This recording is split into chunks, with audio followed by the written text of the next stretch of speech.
You're listening to the Chad Hasty Show on demand. Good for you. Now download the KFYO app and listen live weekday afternoons 5 to 7 p.m. Central.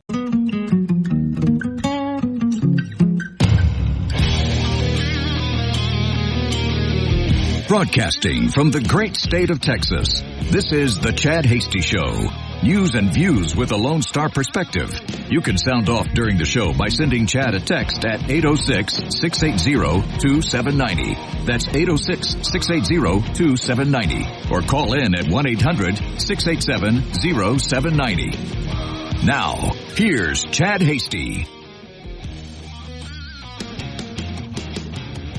Good evening, Lubbock, Amarillo, Abilene, Wichita Falls, Midland, Odessa, Dallas, Fort Worth, down in Houston, over in El Paso, and anywhere else, inside or outside the great state of Texas, wherever you may be listening on this Tuesday. Welcome in to the Chad Hasty Show. Glad to have you with us today. Hope you're having a wonderful day. Hopefully it was a good day. You're wrapping things up. Maybe you're getting ready to shut things down at the office, head home. Maybe you're on your way home right now. Maybe you're in a little bit of traffic and you're listening to us. We appreciate you bringing us with you wherever you may go. Maybe you still have an hour or two to go. Well, we're here with you and to guide you the entire way through all the big headlines of the day, all the big stories of the day, and of course, whatever else you want to get into on the show. You can reach us at 1-800-687-0790. That's 1-800-687-0790. Nick, the first voice you hear from when you dial in, he is, of course, the show producer and the official show librarian. Keeping up with all the records, all the news, all the reports that we have done here on the show. And we are way behind on reports. The last time I checked, Nick, very, very behind on reports. Really, the host of the show just doesn't care about the reports and has just left them for the last couple of years. And so we have a lot of catching up to do. We'll get to them at some point. We'll get to them at some point where you can file those away. You can also text in at any time, 806-680-2790. That's 806-680-2790. Coming up on the program today at 5:35, Lubbock City Councilman Steve Massengale will join us. He'll be in studio. He's running for mayor of Lubbock. I think he and about 25 other people are running for mayor of Lubbock. And so we'll visit with him. This is the time of year now where we do visit with local candidates, those running for office. So if you're a candidate running for school board, for city council, you can always get in on the show. You can email me, Chad at KFYO.com. That's Chad at KFYO.com. Or get in touch with Nick and he'll put you in touch with me and all that kind of good stuff. And we will get you on the show so that way you can speak about your campaign to other listeners. Remember, local races matter. Local campaigns matter. What city councils do, what the school boards do. All this really matters. And listen, local races, local campaign, they don't get the amount of voters. Sadly, they don't get the amount of voters that we see during a presidential election and during a primary election. You just don't get as many listeners or as many voters during those times, and that's sad because you need to know who your mayor is. You need to care about your city council. They can do a lot of damage to your taxes. They can do a lot of damage to the checking account that you may have, to the old savings account that you may have, or they could do a really good job. And so that's something just to be aware of wherever you may be listening. Yes, even Tyler, Texas. You need to know what's happening in the various localities. So we've got Steve Massengale coming up at 5:35. We'll visit with other mayoral candidates in Lubbock. I know we've got three, including Steve Massengale, booked over the next couple of weeks. So that's something to look forward to. We also have the latest going on with inflation is back up. I don't know if you noticed or not, but the Biden administration, every time the Biden folks come out and say that the economy is going well and that inflation is down, we have news reports that it's going back up once again. And so we've got that story to get into on the show today. RFK Jr. floating a couple of names as possible VP contenders if he were to win, including Aaron Rodgers, quarterback of the New York Giants. Yeah, Aaron Rodgers. And also Jesse Ventura. Oh, see, this is why. Remember when I wanted to throw Minnesota out? There you go. Jesse Ventura as a possible VP candidate for RFK Jr., which, again, would absolutely disqualify RFK Jr. at that point. And so, we'll talk about it. We'll get into that story as we move along in the program. Also, we will talk about Biden and his mental lapses that he has been having, especially when today the special counsel in his 5-hour interview, a special counsel Robert Hur, President Biden repeatedly mixed up dates, countries, and the timeline of significant events, including the years his son Beau died and when Donald Trump was elected president of the United States. Hur testifying before Congress today, and it wasn't good for Joe. Not good at all for Joe Biden. The Democrats trying to accuse her of, I guess, working for Trump and trying to promote Trump. And all her was saying is, listen, I'm just telling you what I experienced. That's all the report is what we experienced. So we'll get into that story as the show goes on as well. So all of that, much more, your phone calls, your text messages, wherever you may be listening this evening, you can weigh in on any of the subjects at 806-680-2790. That's 806-680-2790. And you can give us a call as well at 1-800-687-0790. Let's go ahead and start with this RFK deal. Just because I think it's funny. I think it's odd. I think it's funny. This from the New York Times. Robert F. Kennedy Jr. recently approached NFL quarterback Aaron Rodgers and former Minnesota governor and professional wrestler Jesse, I think the body, Ventura, about serving as his running mate on an independent presidential ticket. Both have welcomed the overtures. Two people familiar with the discussions have said. I'm sure they have. Of course, Kennedy, he's the independent candidate running for office. Could you imagine? One, I mean, when is Aaron Rodgers going to have time for any of this if he's playing football? Maybe he's going to retire from the Jets. Wouldn't that just piss off the Jets? Boy, wouldn't that be something if 1 year you lost Aaron Rodgers to injury, the next year he's like, it's okay, I'm going to go run for vice president. I got no chance of winning. No chance of any of this actually happening. But, why not? Why not go ahead and do it and see what happens? Boy, they would just be so upset. The fans would be just absolutely livid.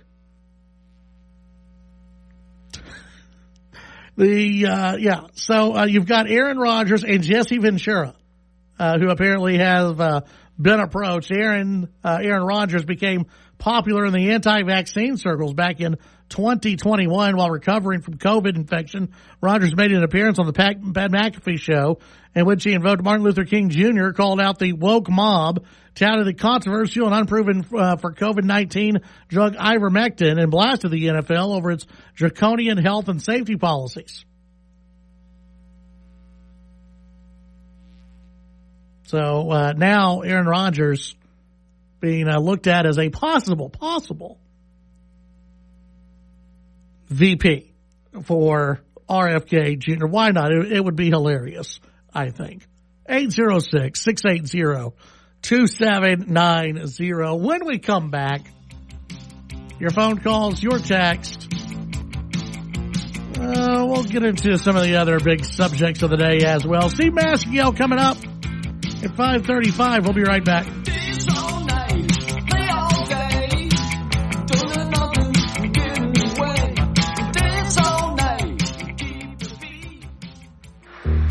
The Chad Hasty Show can be heard all over West Texas, weekdays from 5 to 7 p.m. Tune in on News Talk 95.1 and 790 KFYO in Lubbock, News Talk 940 in Amarillo, News Talk 94.7 and 1470 KYYW in Abilene, and in Wichita Falls on News Talk 96.3 and 1290. The Chad Hasty Show. Make it a part of your drive home, weekdays from 5 to 7 p.m. This message is from the U.S. Department of Veterans Affairs. Veterans deserve to know about the best services available to them. VA's new radio outreach page is a prime source for that information. The page, news.va.gov/outreach/radio, houses public service announcements that educate veterans on a cross-section of topics. That's news.va.gov/outreach/radio. Join me for America's First News weekday mornings at 5 on News Talk 95.1 FM and 790 AM KFYO. All right, welcome back to the Chad Hasty Show. You can send in your thoughts on the text line, 806-680-2790. Some text messages coming through.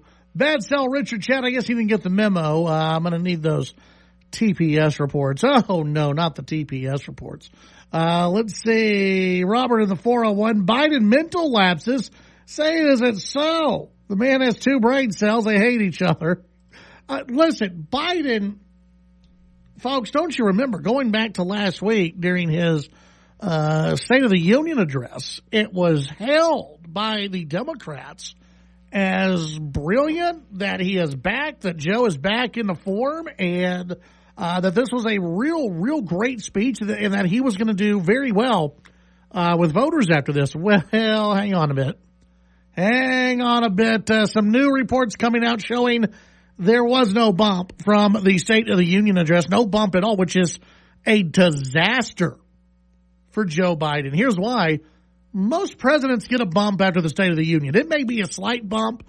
It may be a short-lived bump, but they at least get a bump in polling because so many people are watching and they go, okay, well, it sounded good. The guy can read off a teleprompter. Okay, we can trust this guy for a little bit. Not so much with Joe. A new ABC News poll finds that Americans are split on who would do a better job on this. When it comes to the State of the Union viewers, mainly people over the age of 65 and Democrats, Biden performed better than expected. Overall, 29% of people say Biden performed better than expected. That's not good. That's pretty low. 12% said he performed worse. 1 in 4 say his performance matched their expectations, while 35% of people did not see, hear, or read about the State of the Union address. Biden's performance seemed to boost his main core supporters above all else. 52% of Democrats say the president outperformed expectations. Younger Americans significantly more likely to say they didn't watch at all. 49% of 18 to 29-year-olds and 43% of 30 to 49-year-olds didn't see, hear, or read about the speech. Of course not. So again, on a night that was supposed to be a big win, and even CNN tried to trumpet that it was a big win by Joe, it was not a big win at all. Yahoo News out with a new poll. No State of the Union bump for Biden. Pundits may have fawned over President Biden's State of the Union address last Thursday, praising it as a home run performance and a fiery, powerful, vigorous guy. by the way, you're never going to hear like a younger presidential candidate be referred to as, he's vigorous. Voters seem to have barely noticed. A new Yahoo YouGov survey of over 1,400 U.S. adults conducted the days immediately following Biden's speech shows zero improvement in perceptions of the president. Before the State of the Union, Trump at 45%, Biden at 44%, statistically tied in a head-to-head matchup. They remain tied today with Trump at 46%, Biden at 44%, a gap that's well within the poll's margin of error of 2.8%. Before the speech, 40% of Americans approved of the job Biden was doing as president, 56% disapproved. Today, those numbers are at 39% and 55% respectively. And actually, if you go and you look at the 538.com polls, the approval rating for Joe Biden is at 37.4%, the lowest of his presidency today. Now, that wasn't supposed to happen. His numbers are supposed to be going up. His disapproval rating is the only thing going up at 56.5%. If you're Joe Biden, that's not good. In virtually every single poll that's out there. Now, again, don't get lost in these polls. I'm not getting lost on them either. I'm not saying the election is over. It's not. But this is why I'm still not sold that Joe's going to be the nominee. They were expecting a bounce. I think the Democrats were really, really expecting a bounce here, and they're not seeing it. And if I were the Democrats, I would be very worried about Joe Biden and his chances really against anybody. I would not be feeling good about Joe Biden's chances. I'd be trying to form a plan B or C right now if I were the Democrats. Because it's not getting any better. And that was perhaps one of the biggest chances Biden had of trying to turn his campaign around, at this early of a stage. Now, there's going to be other moments. There's going to be other times. And this isn't a slam dunk win for Donald Trump. People still have to turn out. And again, it comes down to these swing states. National polls aren't going to matter at the end of the day. It's going to come down to a handful of states. But things are looking good for Trump. But Trump is still going to have some things fall his way. He's still going to have to get suburban women to get out and vote for him. And he's going to have to get, he's going to have fewer never Trumpers out there. So some of you out there who are just, I can't vote for him, he's so mean. You're going to have to get over it. You're going to have to get past all that. You're going to have to go and actually vote for the guy. None of this David French type stuff of, the Nikki Haley people need to go and vote for Joe Biden. I really don't know if this country can stand 4 more years of Joe. Or maybe a year or two of Joe and then Kamala Harris. I mean, that's how desperate of a situation we are in right now as a nation. And you look around at the world and how things are just falling apart all over the place. There needs to be U.S. leadership. Once again, this is when you look around at the state of the world and you wonder how do we get there? Well, it's when you have a failure of U.S. leadership. When the U.S. is not respected, when the rest of the world does not look to the U.S. and have any respect for the leadership of the United States. This is what happens. And so these numbers that are coming out today and will continue to come out the rest of this week, not good for Joe at all. And the Democrats have to be looking around going, okay, who can we get in? Who can we find in an emergency situation? Who can we get? Who can we bring in order to shore things up? Maybe it is Gavin Newsom. Yeah, you've already had Michelle Obama say no. Maybe it is Gavin Newsom who, at the end of the day, takes over. 806-680-2790. Some of the, let's see, just reading from this polling data that came out.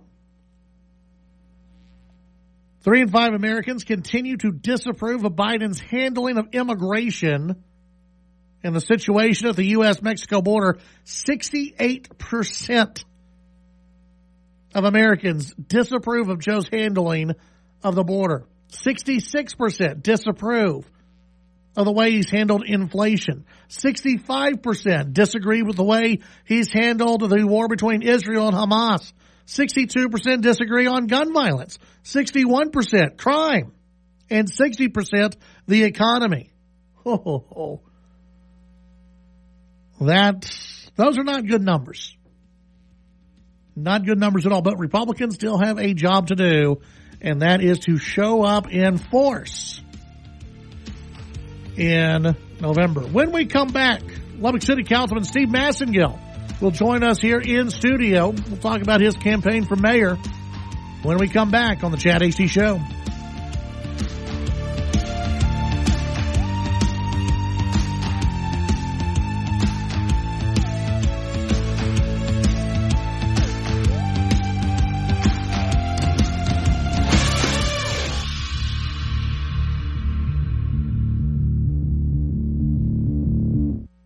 Call in to the Chad Hasty Show at 1-800-687-0790. The Chad Hasty Show, broadcasting on the Texas Town Square Media Network. On the road with Mr. Rhodes. Hey, here's the shocker. Cars are bigger than people. So if you're behind the wheel, be careful. Those crosswalk stripes, they aren't left over from National Painted Street like a zebra day. They mean you need to stop for people in crosswalks and yield the right of way when turning at intersections. And no looking at phones, photos, texts, emails, or holding your jeans or where that nickel fell. Oh, and please slow down. Sound advice mixed in with professional sound effects. Be safe, drive smart. A message from TxDOT. I answered the call. Together, we fought for our nation and its people. And even though I no longer wear the uniform, I am still a Marine.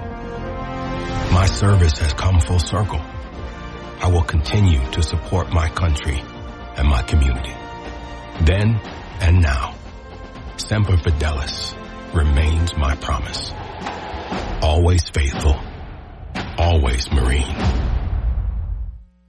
News and talk of West Texas. News Talk 95.1 and 790 KFYO.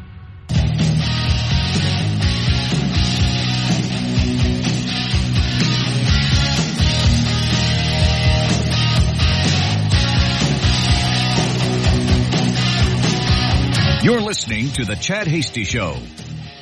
Welcome back to the Chad Hasty Show. Glad to have you with us today. It is still election time out there. Now we focus on some of the local elections. Remember, if you're running for, city council or school board, no matter, if you're in Amarillo or Abilene, Wichita Falls, Lubbock, elsewhere, everywhere in between and outside, we'd love to have you on the show. And so that way you can talk to the listeners, get your message out there. Of course, we're also on the podcast as well, so you can get that out to folks and let them hear that. And today we get to visit with the first of the local candidates that we're going to have on, Lubbock City Councilman Steve Massengale, who is running for mayor of Lubbock, Texas. Welcome back. Chad, thanks so much for having me. It's great to be here. Yeah, great to have you on. Obviously, you decided to run for mayor. There's 6 people running for mayor, it seems, maybe more than that. At one time, it seemed like 20 people were running. Yeah, there's a lot in the race. Yeah, a lot of people picked up packets. But you've obviously this is going to be a crowded race. To find out who becomes Lubbock's next mayor. What was it you've been involved in city politics and local politics for a long time. What made you go, now's the time to run for mayor and here's what I can bring to the table? Well, after serving on the city council for 8 years, and you're right, I've been doing this for a while, which the listeners can't see my gray hair, but Chad can acknowledge my lack of hair and gray hair. But serving on the school board for 8 years prior to that, and just really my love for this community and knowing that we need to continue the great leadership that we've had, and just the experience I've gained in all those years, understanding how to work with different groups and trying to find compromise and collaborate, I felt like it was my time to run for mayor. What are your top priorities when looking ahead into the election and then after the election? I think everyone running for a council office or local office is going to answer you first and foremost public safety. Mm-hmm. It's the easy answer, but you need to make sure you got someone that understands it. Public safety is the majority of our general fund budget, which is what our property taxes go to, which is what everyone is concerned about on the local level. Prosperous cities like ours, unfortunately, always have a crime problem. Mm-hmm. People are tired of crime in their neighborhoods and small businesses. And that's not to say that our law enforcement isn't doing a great job, but we need to make sure we provide them the resources they need. And you need someone with experience that understands how to balance that. We need to be competitive in our salaries to make sure we can do that. So public safety is what's going to lead my campaign. The other thing that is really a continuation of several years' work, and Mayor Payne worked on this too, is infrastructure. We're really behind on streets, traffic infrastructure. Mm-hmm. Our growth has got to the point we all recognize it. We see what our city's growing, how our city is growing, and it's the city's job, it's local government's job to keep up with that, whether it's traffic or sewer, water, underground infrastructure. We've got to make sure that that's a priority. Yeah. And I think if I were to give you my top three, is just to continue to work to make sure City Hall is business friendly. City Hall can often be a source of bureaucracy, and there's always bureaucracy built into the functions that the city serves, but that's not to say we can't create a spirit and a culture of customer service. So I don't think we can ever stop improving on that as a city, as a local government. And so that's how I'd lead my those would be the top three topics that would lead my platform at this point. When looking at public safety, how do we get things back on track? Do you think that the substations are working out as advertised, as we thought they would? Is that having a good impact on things? What else do we need? More boots on the ground? What is it you think? Well, the official name, they got substations moved to patrol division stations, but I think the community has appreciated the fact that if they need access to law enforcement, they have a closer, smaller facility to go to and talk one-on-one. We're in the situation right now, as you'll recall, is we need a permanent police chief. Yep. And that's the first big step on this law enforcement with LPD, is making sure the city manager, supporting the city manager to make the right hire. We've got to get this, the hire's got to be the right one. And we've got to make sure it's somebody that understands how to hold criminals accountable, mm-hmm. understands how the system works, and also someone who understands how to lead our officers. We really need to make sure with this hire that we've got great morale in the department. Is there a timeline for a hire on the new police chief? I feel like it'll be before the election. Mm-hmm. We haven't gotten an update as council from the city manager. He has started that process. Mayor Payne's involved in that, and I know he wants to see that done before he leaves office. So I think you can anticipate a police chief hire before May 4th. Okay. When it comes to, obviously the city is growing. Do you anticipate having to have another patrol division building in the future? I mean, you look at Southwest Lubbock, and it just, when my parents were here a few months ago, we traveled, and it was just like, man, it just keeps going and going and going. Mm-hmm. Especially when you go to the south, do we anticipate another building being in the need in the near future? I think as the new council, whoever sits on the new council is going to have to discuss that with staff.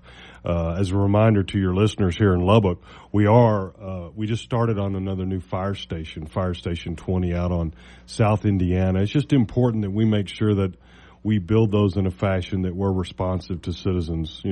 Fire and police, they're responding to citizens in their greatest time of need, and we want to make sure that we're quick to respond.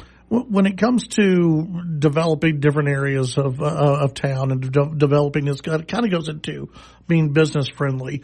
What about the Canyon Lake system? Is that an area that you think could be, looked at? And it always, it's one of the most beautiful areas of town, and there's always been, it seems, interest in doing something more with the Canyon Lake system. That's a great question. I always said if I could go back in time and undo or redo a couple of things in Lubbock, one is we would have developed those lakes. And I don't know that back then in the 70s when that was done after the tornado, and I don't think anyone ever envisioned, but I agree it's one of the prettiest places in Lubbock. Coincidentally, as we develop Lake 7, which is at the end of that Lake 7, which will be our new lake in our water system, I think we need to be on top of it and get advice from the best and brightest to make sure we can develop. Because you want to talk about, that's going to be a beautiful lake. As a matter of fact, I was out there today because I got an update on the state veteran cemetery, so I drove some of that. But, within 10 years, that's probably the timeline. We're going to see water there, and it's going to be beautiful. And to your point, I hope that we're smart about how we develop it, because it could be really cool. Yeah. Let's go ahead and let's take the break. When we come back, we can do another segment with Steve Massengale, who is running for mayor in Lubbock, Texas. We'll be right back.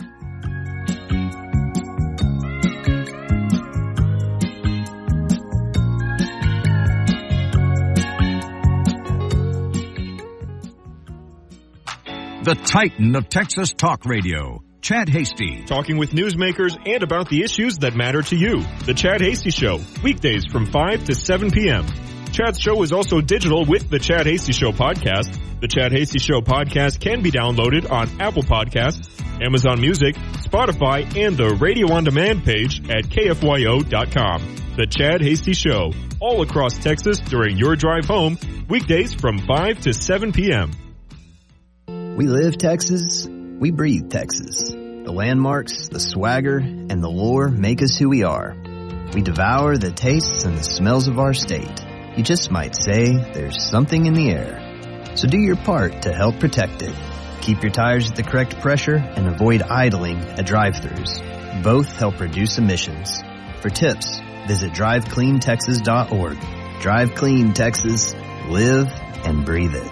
Brought to you by TxDOT. Creeping up behind, you're out of time. I got nothing there ain't no second chance against the thing with the 40 eyes, girl. You're fighting for your life inside of night creatures calling, the dead start to walk in their masquerade. There's no escape.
the legend of the phoenix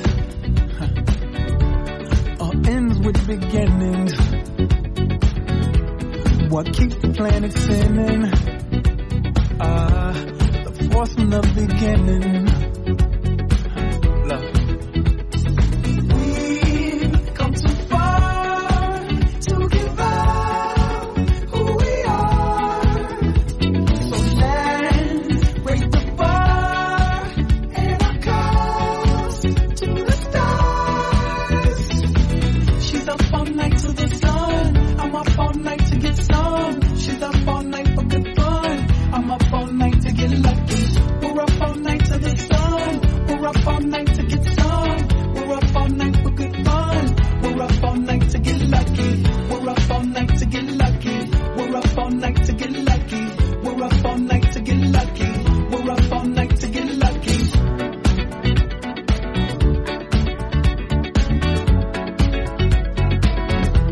The present has no ribbon. Your gift keeps on giving. What is love? Baby, don't hurt me. Don't hurt me no more. What is love? Baby, don't hurt me. Don't hurt me no more.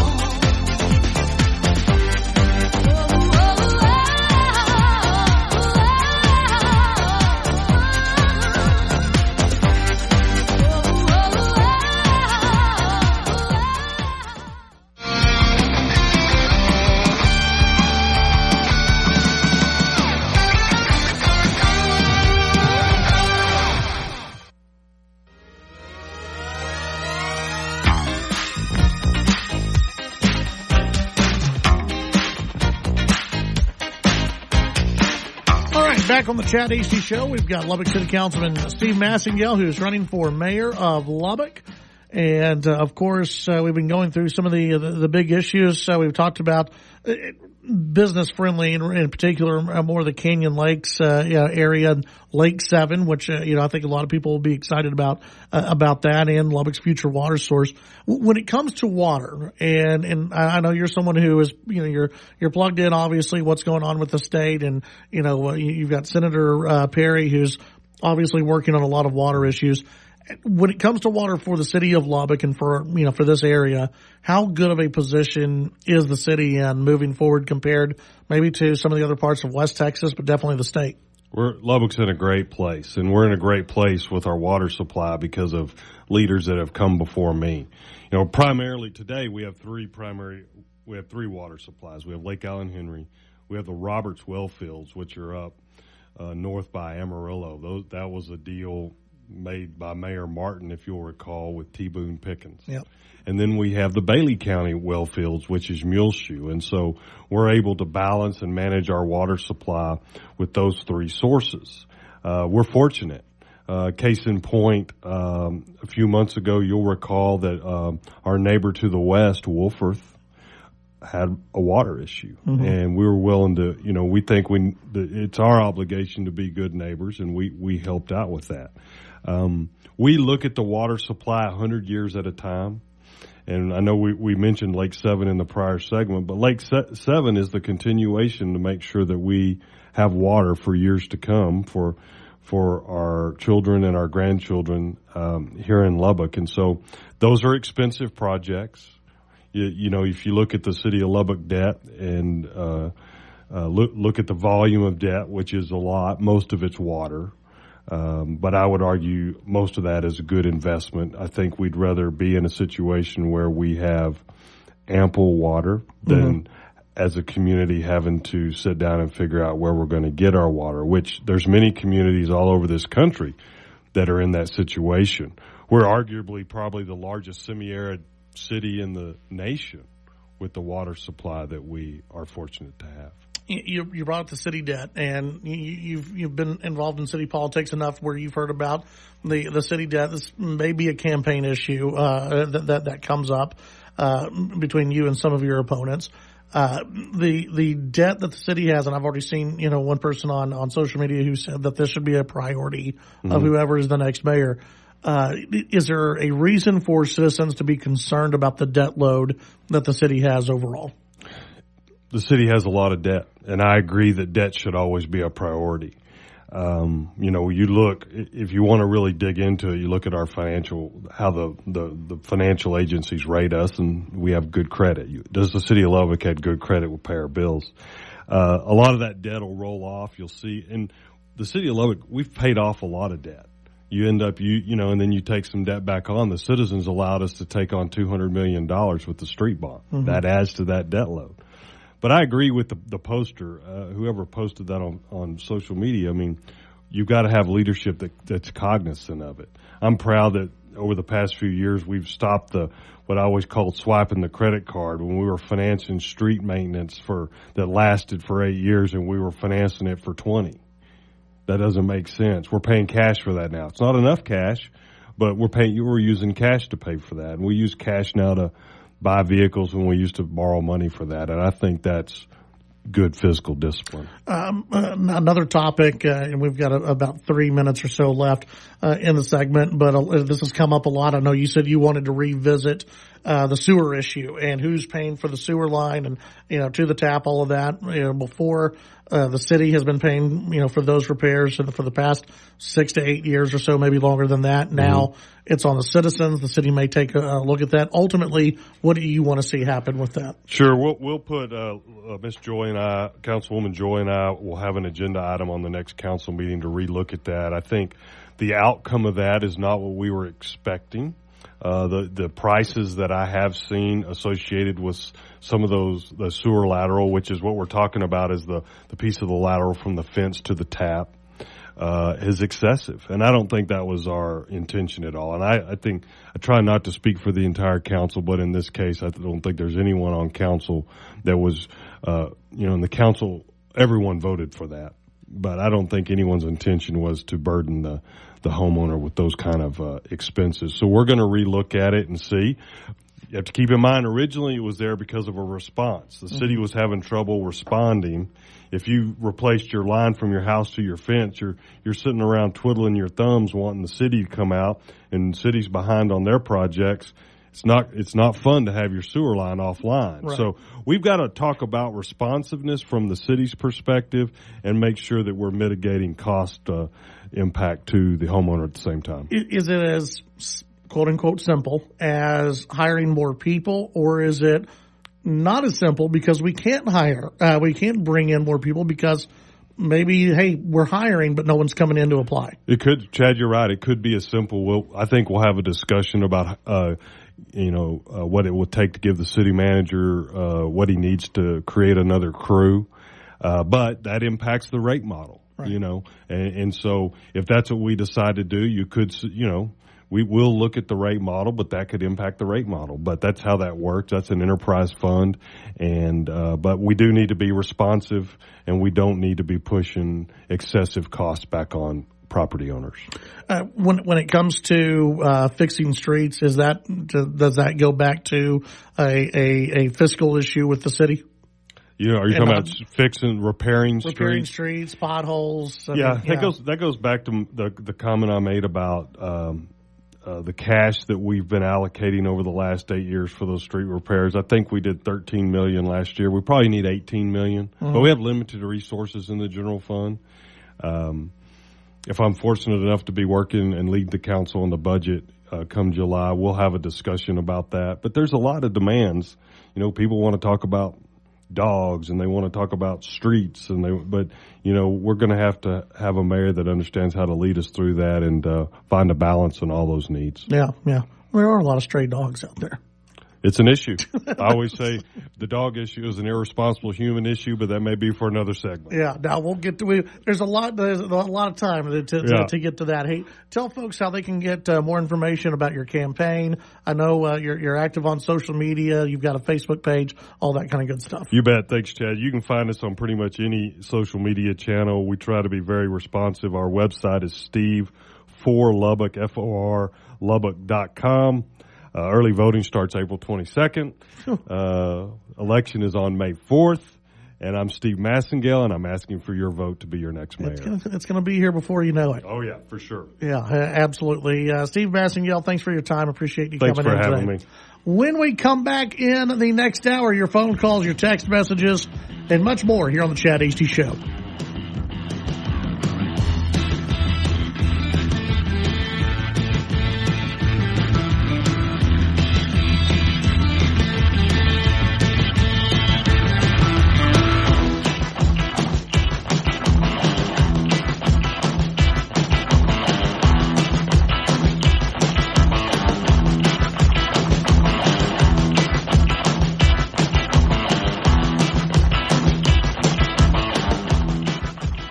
The Chad Hasty Show, a presentation of the Texas Town Square Media Network. The views and opinions expressed during the Chad Hasty Show are not necessarily the views of this station staff, management, advertisers, or Town Square Media.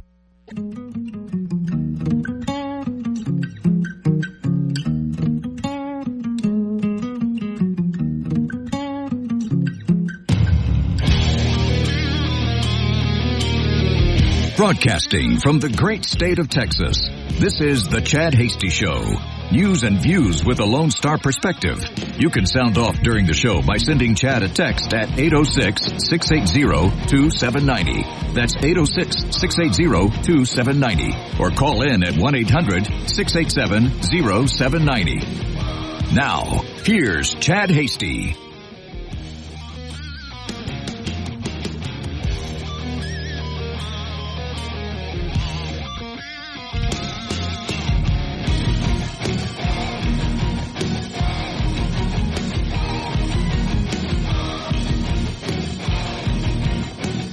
All right, welcome back to the Chad Hasty Show. Appreciate you tuning in today.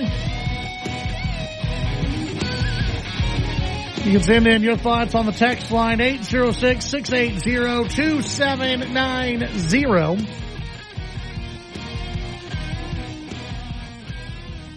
Of course, you can also give us a call, 1-800-687-0790. Thanks again to Steve Massengale for joining us in studio. Tomorrow, Tony Renteria will be here to talk about his campaign for mayor of Lubbock. So we're looking forward to that conversation that'll be happening tomorrow at 5:35.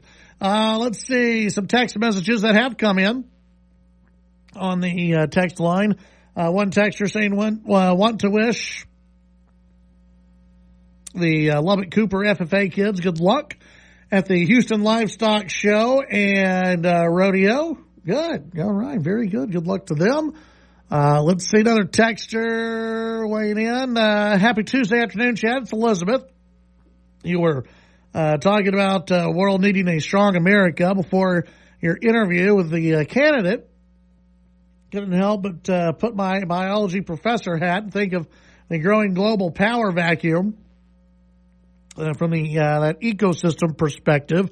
Certainly my idea is not a direct comparison, but I want to put the idea out there for y'all to chew on. Generally, ecosystems tend to be stabilized by the presence of a species of a top predator.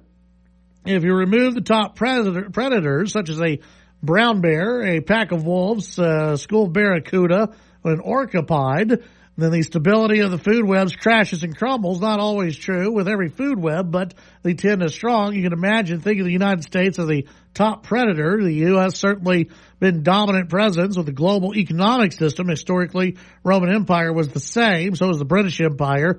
When you destabilize the dominant presence, the rest of the system will be destabilized as well. I have a feeling the destabilization process is what the cabal, the so-called military-industrial complex, is doing on purpose. That from Elizabeth. Very good, Elizabeth.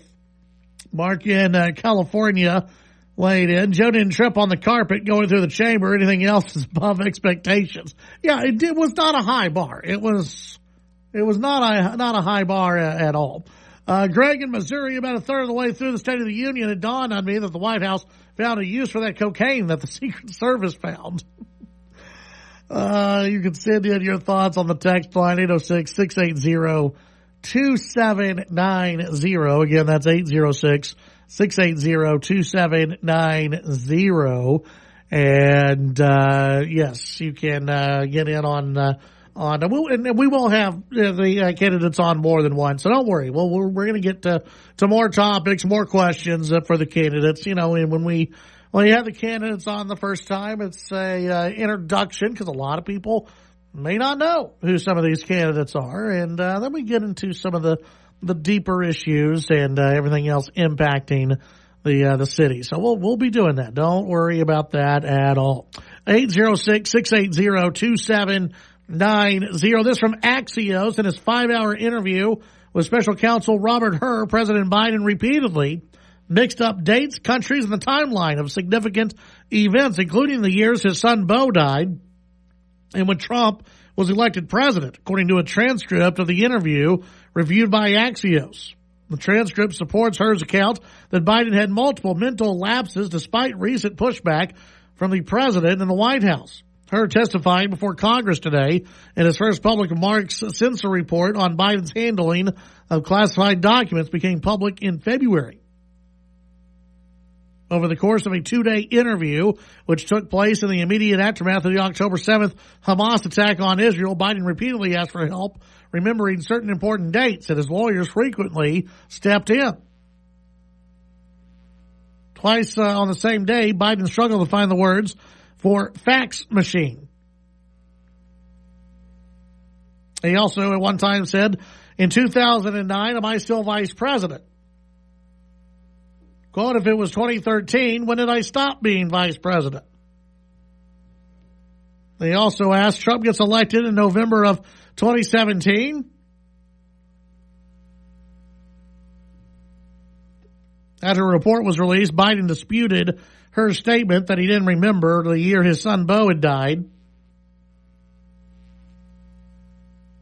All this being looked at today and really hit on throughout the testimony that Hur provided today, and he was questioned pretty heavily by Democrats and Republicans.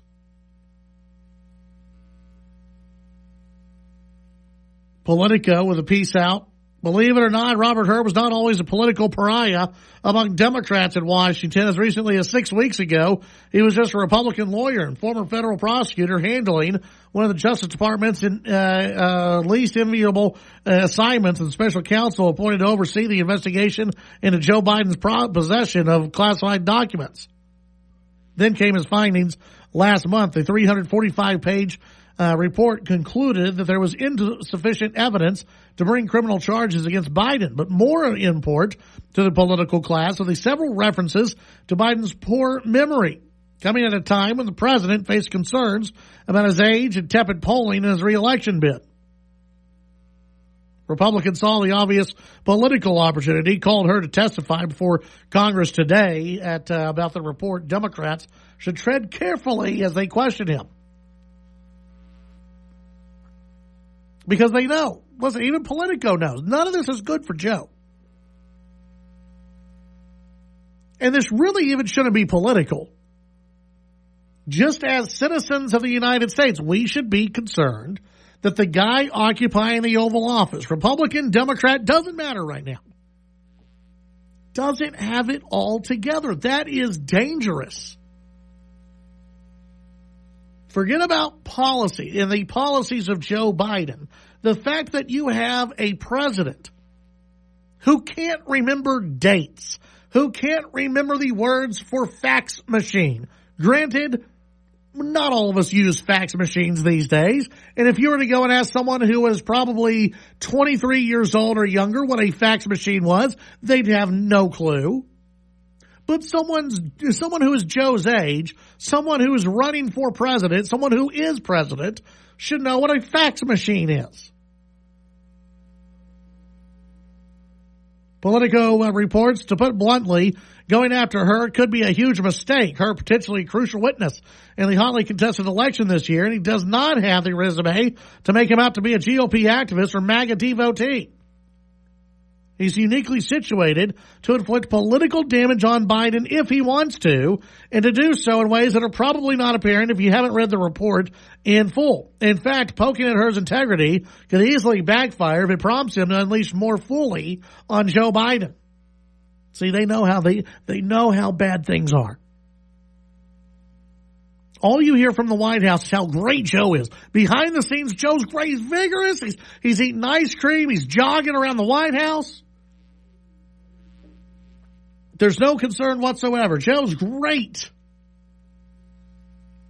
But you talk to the reporters, you talk to those who won't go, they want to remain anonymous. You talk to they know how bad it is for Joe Biden. And the more that gets into the public, the more that gets out there, the worse it's going to be for Joe. But honestly, it needs to be known. We absolutely should know when the President of the United States doesn't have his facilities, doesn't have his mind together. We should know that as the American people. We should know what's going on with the President. And I don't think anyone has any confidence right now that this president has it all together. Even Democrats, I don't think, believe that this guy has it all together.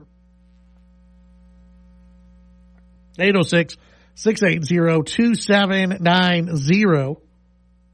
You can send in your thoughts on the text line. You can also give us a call, 1-800-687-0790. That's 1-800-687-0790. You can weigh in on any of the topics. Let's see. A tweet that came in. The transcript. Joe Biden literally said, "My Corvette goes brrr," while Robert Hur pleaded with him to answer an actual question. By the way, you know how it works by NASCAR? It's really cool. Yeah, Joe making car noises during which, listen. Joe loves his Corvette. Joe loves his Corvette. Of course he would make car noises. It's cute. It's adorable.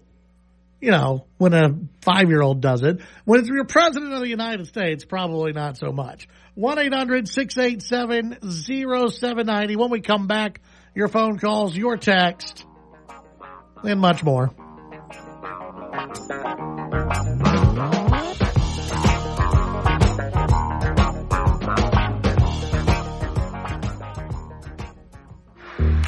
The Chad Hasty Show can be heard all over West Texas, weekdays from 5 to 7 p.m. Tune in on News Talk 95.1 and 790 KFYO in Lubbock, News Talk 940 in Amarillo, News Talk 94.7 and 1470 KYYW in Abilene, and in Wichita Falls on News Talk 96.3 and 1290. The Chad Hasty Show. Make it a part of your drive home, weekdays from 5 to 7 p.m. A tornado is on the ground. You're at work, your spouse is at a meeting, the kids are at 3 different schools. Power and cell are out, and your home is inaccessible. Now what? Have a preset meetup plan. Share it with everyone in your family and practice it. Know the emergency plans at work and school, too. Get ahead of what's ahead. Be informed, make a plan, build a kit. Hashtag Texas Ready. Go to txready.org for more information. Join me and Kevin McCarthy for the Car Pro Show Saturday mornings at 11 on News Talk 95.1 and 790 KFYO.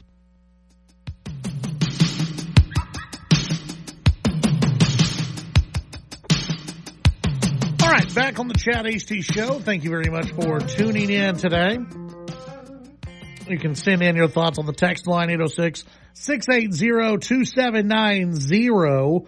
And let's see, texture Eric says, not just U.S. citizens, but the rest of the world should be concerned about these 3 words connected with Joe Biden. Nuclear launch codes. Enough said. That's reason enough. Put up with the tits of a VP for a few months. I don't know. She may be worse with the nuclear codes than Joe. Let's see. Not only do we not want to hear from the President of the United States making cars sound like a 5-year-old, we don't want the leader of the free world doing it. That from Rick. Yeah, I'm sure that's what Joe does. He gets his ice cream and he's like, vroom, vroom, vroom. That's right, Joe. Very good. Very good, Joe. How about this? CBS 7 headline today, the rise in burglaries on private properties along the southern border. See, these are the stories that you don't get nationally. You know, we know about the fentanyl coming across. We know about the drug, the drug trafficking, the sex trafficking. We know that. But just another story, about, burglaries on the rise. Sad story. For residents who live in remote areas along the U.S.-Mexico border dealing with break-ins, it's more common than you may think. Last month, Terrell County resident Lonnie Ratley was out of the state, leaving his home empty and vulnerable, but because of security around his home, he was able to see a person breaking in. I was surprised because you might think the guy may make some attempt to disguise himself or whatever, said Lonnie Ratley, the ranch owner. On February 27th, between 8:30 and 10:30, an illegal immigrant made his way onto Lonnie's ranch and forced his way into the Ratley's home with a sledgehammer. It was all caught on camera. But he didn't seem to be apprehensive about anything, wasn't deterred by the security, which is very prominent, Ratley said. Luckily for Ratley, Border Patrol agents were able to make their way to the ranch quickly and apprehend the man, but that's not the case for all break-ins. The county sheriff there, Thaddeus Cleveland, said the hardest thing I can do is tell a landowner or citizen I don't have anyone to send right now. Counties along the border has population of under 800 people. Most deputies are patrolling the border due to the high number of illegal crossings. What I have is reassured our citizens, since I become sheriff, they can't get a hold of Border Patrol to call the sheriff's office. We'll either get in touch with the Border Patrol, DPS, Texas Parks and Wildlife Game Wardens, or ourselves will mount a response, and we'll get there as soon as we can. And it doesn't matter if it's one individual or 50. We're going to get our landowners, or get to our landowners, because it's important to us, and that's why we're here. Since 2020, Cleveland says there have been a 418% increase in apprehensions of migrants crossing. Now think about this. You've got a county here of 800 people, 800, under 800 people.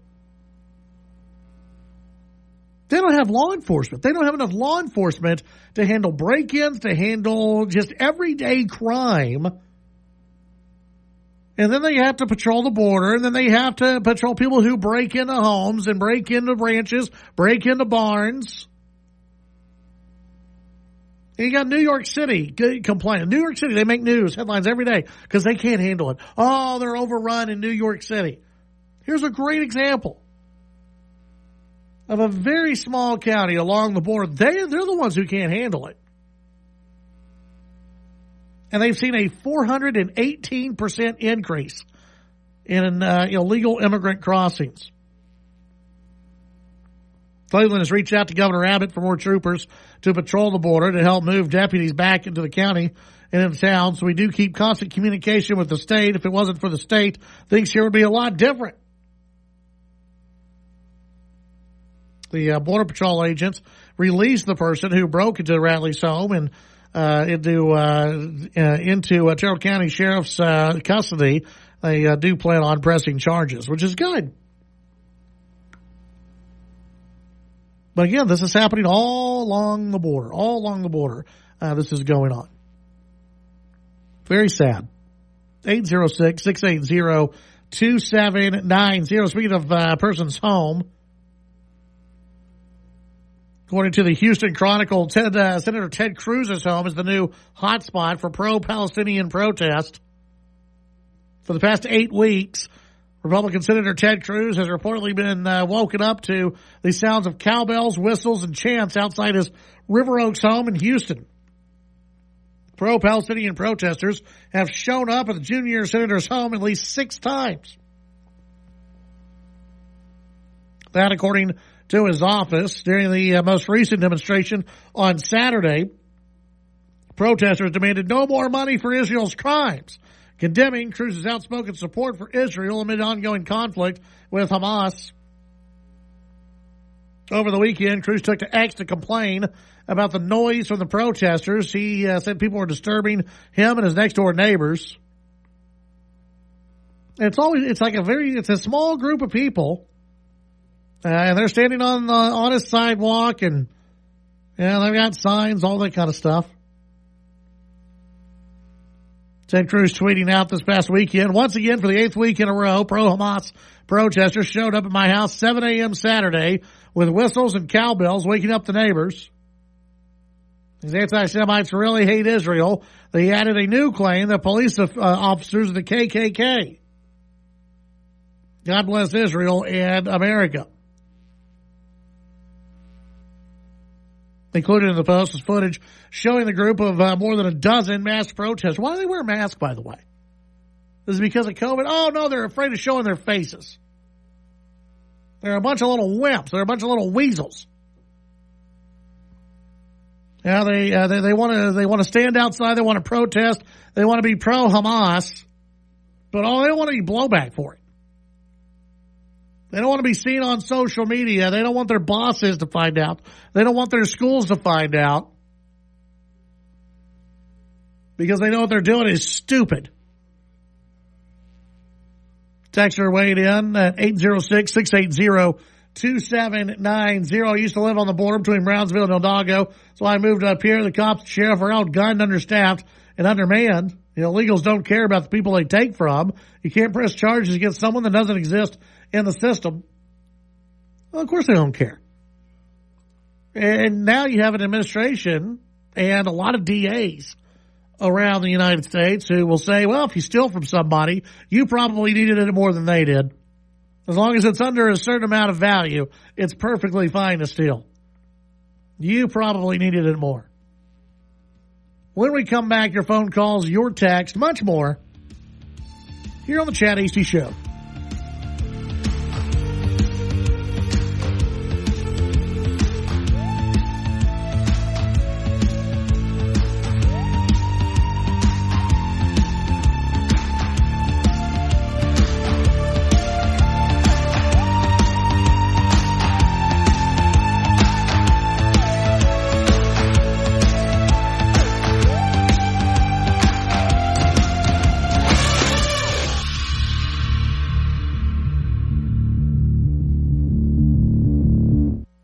The Chad Hasty Show, weekdays 5 to 7 p.m. Sound off during the show by sending Chad a text at 806-680-2790. To battle is to fight, to struggle, to overcome, and ultimately for the Marine Corps, it means to win. There is no alternative. It's not just a statement of intent. It's a promise to our nation. A promise kept for more than 2 centuries. A promise of the Marines. Diane from Michigan, a disabled senior citizen trying to get by. Henry from Florida, a veteran fighting to make ends meet. Elena from Arizona, a mother struggling to feed her daughter. Hi, I'm Connie Britton, and I support Feeding America because they help provide over 6 billion meals to people in need each year, like Diane, Henry, and Elena. Learn more at feedingamerica.org. Feeding America, 200 food banks strong. The news and talk of West Texas. News Talk 95.1 and 790 KFYO.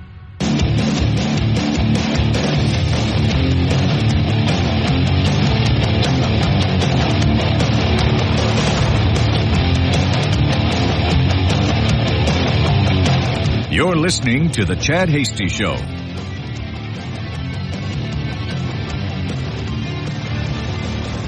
All right. Chad Hasty Show, thank you very much for tuning in today. You can send in your thoughts on the text line, 806-680-2790. That's 806-680-2790. And, of course, you can weigh in on any of the topics that we've been getting into today. And also weighing in on any of the other topics, any other news issues that you want to get to. Let's see. Yeah, we brought that up earlier. A texter asking about RFK Jr. Fox News with their version of the story. The New York Jets quarterback Aaron Rodgers apparently on the short list for RFK Jr.'s presidential running mate. Rep said that Kennedy is considering Rodgers as a running mate. The New York Times also reported that Jesse Ventura, the former governor of Minnesota, is on the list. Last April, Rodgers wrote #Kennedy 2024 on his Instagram story, supported him in another post that was then on Twitter. Over the summer, when Kennedy had exchanged words with folks, Rodgers said Kennedy would mop this bomb. Kennedy, an independent candidate in 2024, has promoted anti-vaccine commentary similar to Rodgers, who has said there's an ingredient in the vaccine that he's allergic to. So they don't say that he's anti-vaccine. And they want to make that sound bad. He's not anti-vaccine. Not the way they want it to sound.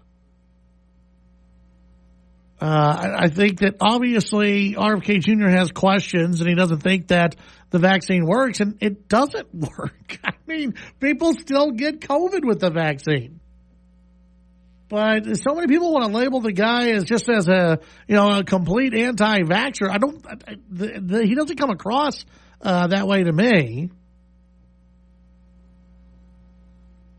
He's somebody who I think, and again, I'm not going to go and vote for RFK, but he wants people to have a choice, and he wants you to, be able to choose for yourself what you're going to inject into your body.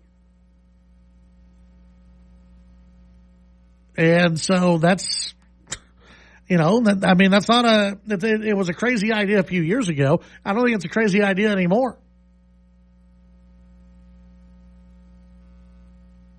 And you've noticed that more and more people have come out as, against the jab and everything else. And, of course, you still have some people who are all for it and reminding people to go get your booster. Go get boosted. Make sure you go get your booster shot. Like that's going to do anything. Now they tell everyone just treat it like you treat the flu. Treat it like you would treat the cold, which is what we should have been doing in the first place. Instead of shutting down the country, instead of shutting down, I was watching because we're at that, we're at that point in the anniversary of when things started shutting down in the nation, and I was going through some, I guess it was the reels on Instagram or something, whatever it was. I was going through those, and it was just a reminder of how fast the country shut down after the sports world was shutting down. It was right about this time in 2020 when things just when the NBA closed up, and remember they announced that there was going to be a delay or a cancel. They were going to cancel some of the different NCAA tournaments. Then eventually it came out that we're going to cancel the NCAA tournament, the men's and women's tournament, and then everything started shutting down. And at that time, you had coaches coming out and saying, wait a minute, what are we doing? It is a scary and fascinating thing to go back, and I would encourage you to do this, because we all remember how it went down, but to see it in a timeline,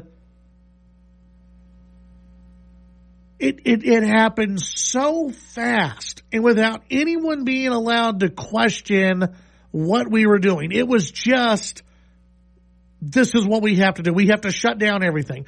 And the sports world was at the very front of it and saying, we've got to shut it all down. We've got to close. We've got to close. Well, we've got to take healthy kids who are in college. Very healthy kids who are in college, and we got to shut down tournaments because they might get the flu. They might get the sniffles, so we've got to shut it all down. NBA, same thing. Healthy men, healthy young men, we've got to shut it down because there's a flu going around.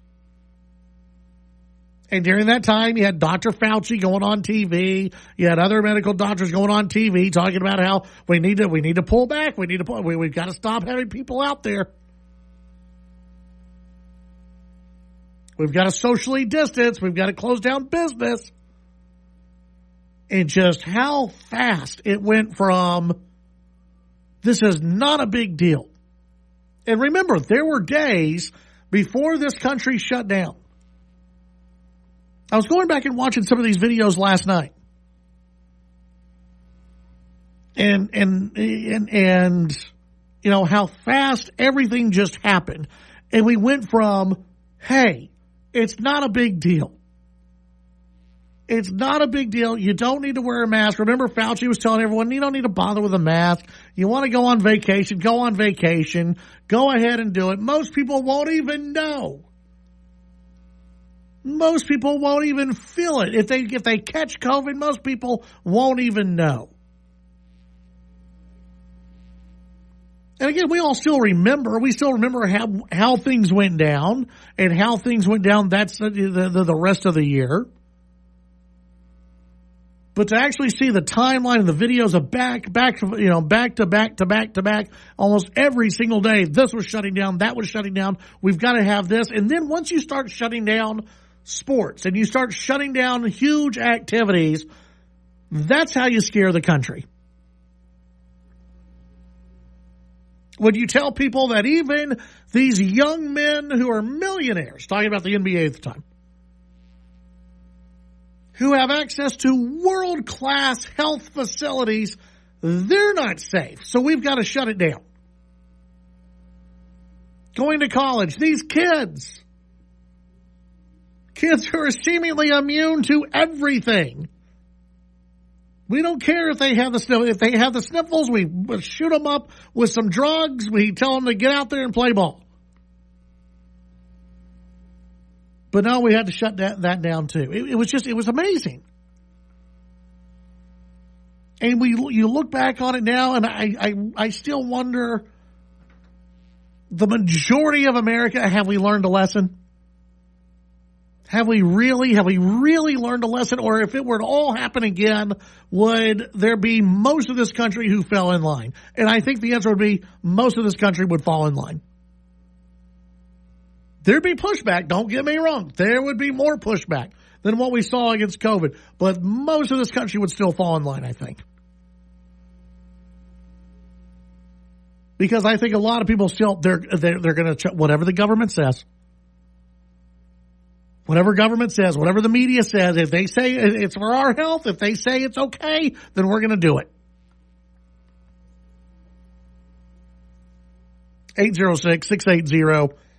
806-680-2790. You can send in your thoughts on the text line. When we come back, we'll begin to wrap things up here on the Chad AC Show.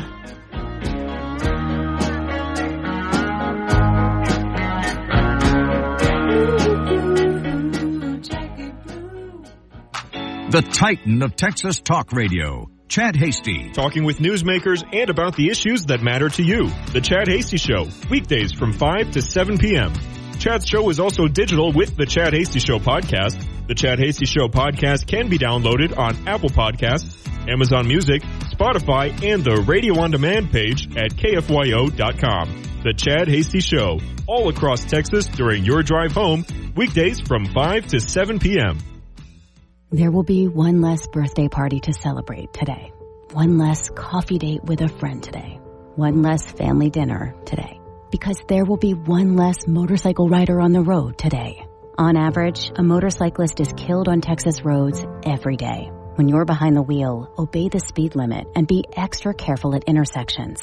Let's start turning that one less into one more. Please share the road and look twice for motorcycles. There's a life riding on it. A message from TxDOT. Fingers Malloy, Saturday evenings at 5 on News Talk 95.1 and 790 KFYO.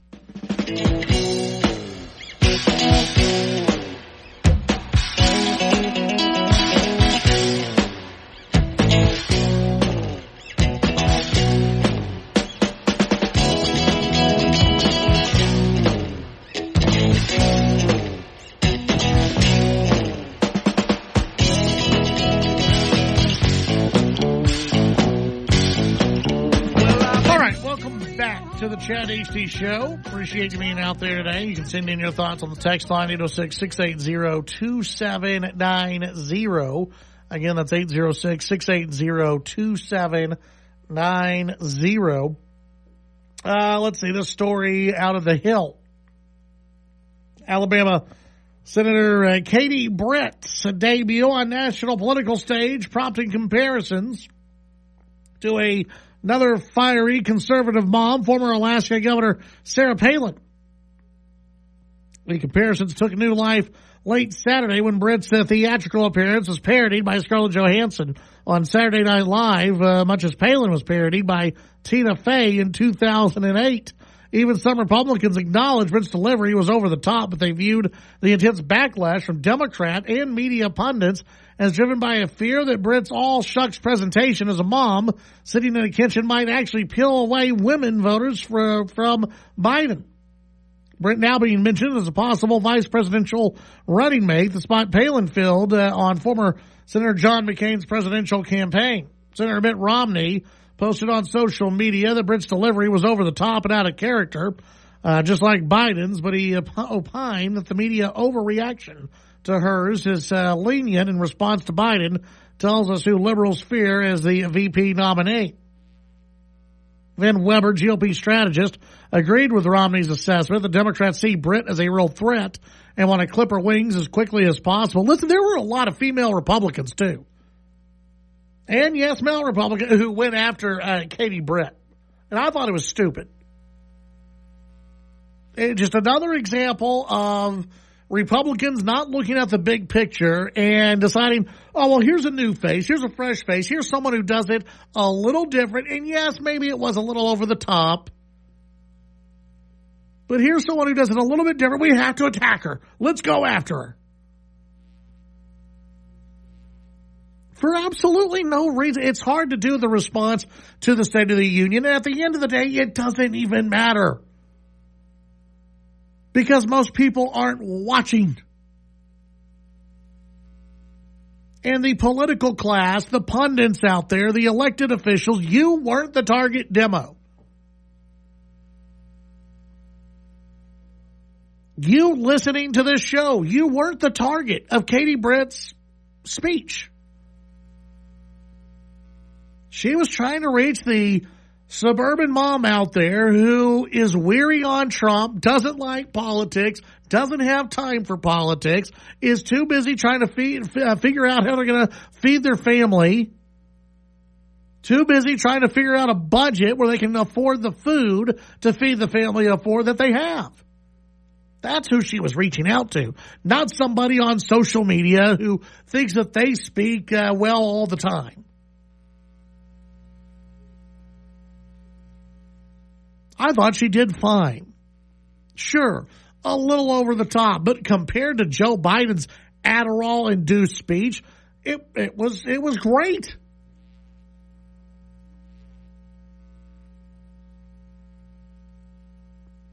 Van Weber said, I think Katie Britt's one of the most impressive people to come to the Senate in a long time. I think people think that the Democrats know that she's a rising star in the Republican Party. If they can do something to tarnish her earlier in her career, they're going to do it. And guess what? Republicans played right into it.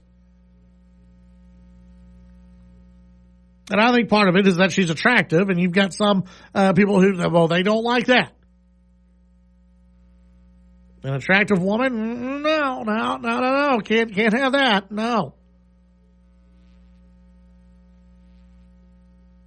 And Republicans, instead of Instead of, coming to her defense and going, yeah, sure, maybe it was a little overplayed, but come on, what she said with the actual message, it was a good message. This Vin Weber guy said they don't want to see an attractive, articulate, intelligent, rising star, a young woman, particularly in the Republican Party. Jim Bailey, Democrat strategist, former Senate leadership aide, said Brent's lampoon State of the Union response brought him back to September of 2008 when Palin burst into the national political stage by describing herself as a hockey mom who got her start in politics by signing up for the PTA. And Democrats bashed Sarah Palin. And there were a lot of Republicans who did too. Speaker Mike Johnson and Senate Republican leader Mitch McConnell selected Brent to deliver the State of the Union response, which was widely interpreted as a play to appeal to women voters, and it was. Senate Republican Whip John Thune, McConnell's top deputy, Monday defended Brent's speech as effective. Quote, I thought her remarks were really good. I think they drew a nice contrast with what the president had to say.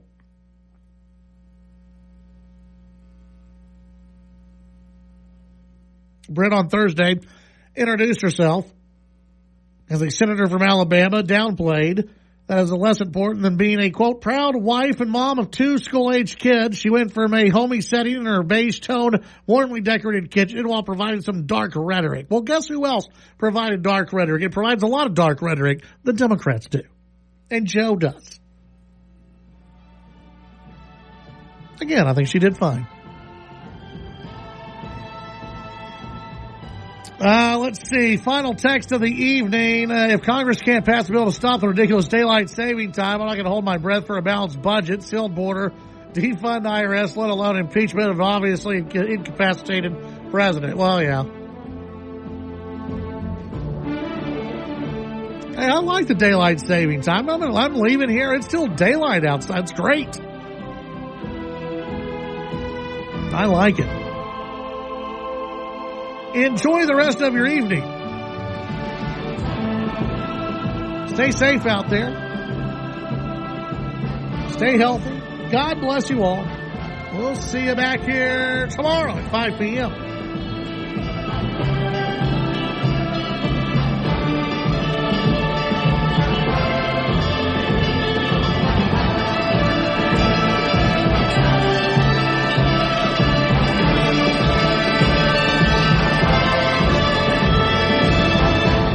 The Chad Hasty Show, a presentation of the Texas Town Square Media Network. The views and opinions expressed during the Chad Hasty Show are not necessarily the views of this station staff, management, advertisers, or Town Square Media.